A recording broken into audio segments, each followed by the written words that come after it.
राधे राधे दोस्तों, आइए हमारे चैनल अलौकिक श्रद्धा में आपका स्वागत है। आज हम इस वीडियो में हरितालिका तीज व्रत का शुभ मुहूर्त, यह व्रत क्यों रखा जाता है, इससे जुड़े हुए कई प्रकार के प्रश्न मन में आते हैं। तो आइए आज हम इस वीडियो में सभी का उत्तर जानते हैं।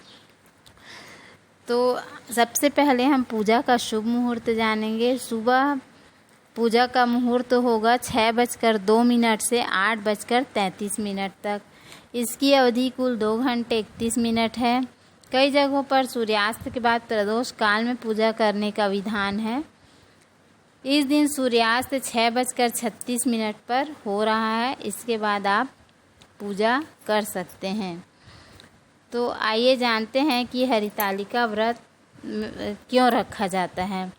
तो कहते हैं कि इस दिन भगवान शिव और माता पार्वती की आराधना की जाती है। इस पर्व पर विवाहित महिलाएं अपने पति की लंबी आयु के लिए व्रत रखती हैं और साथ ही कुंवारी कन्याएं भी मनचाहे वर की प्राप्ति के लिए इस व्रत को करती हैं।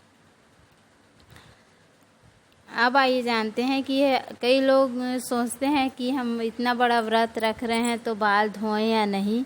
तो हरितालिका तीज के शुभ अवसर पर विवाहित महिलाओं को अपने बाल धोने से परहेज करना चाहिए, क्योंकि ऐसा माना जाता है कि ऐसा करने से दुर्भाग्य को आमंत्रित करना है। यह बहुत आवश्यक हो तो आप एक दिन पहले आप अपना बाल धो सकते हैं। दूसरे दिन आप केवल सिर से पानी डाल के आप स्नान कर सकते हैं। आध्यात्मिक शुद्धता बनाए रखने और एक सामंजस्यपूर्ण विवाह सुनिश्चित करने के लिए इस दिन बाल धोने से बचना चाहिए। अब आइए जानते हैं कि क्या पीरियड्स के दौरान तीज का व्रत हम रख सकते हैं। तो मासिक धर्म के दौरान व्रत आप बिल्कुल रख सकते हैं और तीज का व्रत मासिक धर्म के दौरान किया भी जाता है, लेकिन आप पूजा की वस्तुओं को आप स्पर्श ना करें। आप अपने परिवार के किसी सदस्य से या कोई ना हो तो अपने पति से यह पूजा आप करवा सकते हैं। तो इस तरह से आप पीरियड में भी व्रत रख सकते हैं। तो अब आइए जानते हैं कि हमें तीज का व्रत का पारण किस समय करना चाहिए।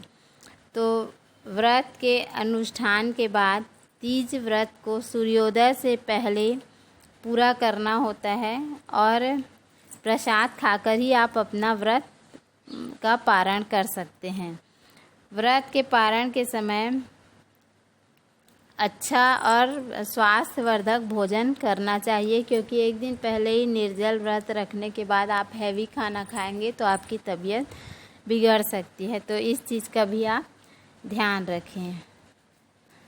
अगर व्रत के दौरान आपको प्यास लगे या गर्मी और थकान महसूस हो तो आप ठंडे पानी से नहा सकते हैं, लेकिन बार बार इस व्रत में कुल्ला नहीं करना चाहिए। 1 या 2 बार आप थोड़ा ऐसे कुल्ला करें कि पानी आपके अंदर ना जाए, और इन बातों को ध्यान भी नहीं देना चाहिए। आप अपना पूरा समय भगवान भोलेनाथ पार्वती माता के तरफ ध्यान रखें, उनका अंदर मन ही मन जाप करते रहें, तो प्यास भूख भी नहीं लगती है।